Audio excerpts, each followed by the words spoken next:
green across the board headed into the long weekend. You can see the Dow Jones up 0.7%, the S&P 500 up 1.4%, and the Nasdaq up about 2%. When you unpack it and take a look under the hood at what's going on in markets, you can see on a sector basis that we're seeing quite a lot of movement as well. Green also across the board with tech, XLK leading today, at least up 2%. Of course, all this on the backs of some major economic reports. The University of Michigan reporting consumer sentiment actually falling. A final reading on May, 58.4 compared to 59.1 expected. And of course, Akiko, inflation coming in on the personal consumption expenditures index, 6.3% increase on a year-over-year basis. Still high, but slower than the pace that we had seen in March. Yeah, and that's partly why we're seeing a lift in stocks today on this Friday. And you have to wonder if there is a sense here that there is some moderation.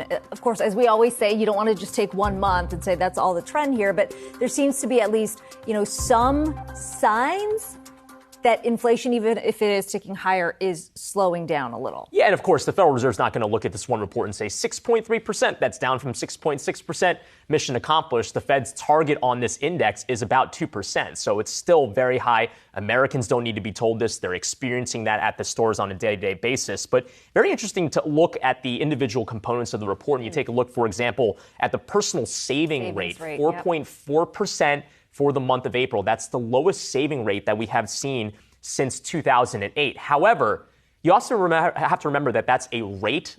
So the levels of savings are still extremely elevated because of the stimulus that people had, right? If you get a lot of income, even if you save a lower percentage of it, you can still have a high balance at your account. But there is the question largely of, are people willing to make that savings rate go down even further from that because they have such a cushion in the bank? Is that what's fueling inflation? Well, and also, are they tapping into savings because costs are even higher?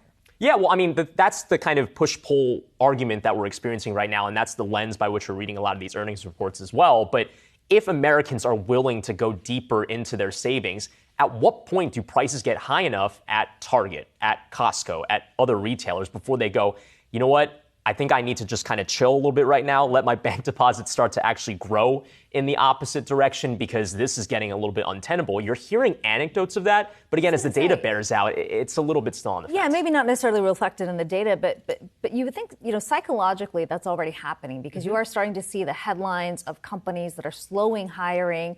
There's a lot of references to a potential recession. And when you start to see some of those headlines, you imagine that's kind of when consumers, Americans in general, say, well, maybe it's time to kind of slow things down in terms of where I'm spending, maybe have that cushion just a little more. And the other bit is that the savings story kind of ignores the fact that, well, of course, you can buy things on credit, but that's where the Fed comes into play. Yeah, you can lever up on your credit card, but if the interest rates are going up because the Fed is raising borrowing costs, which it has and will continue to do, that's part of the story of trying to quell that consumer demand, which we know is fueling that inflation. But again, the story very much far from done on whether or not we have reached the peak. But of course, markets moving very much on all of this. And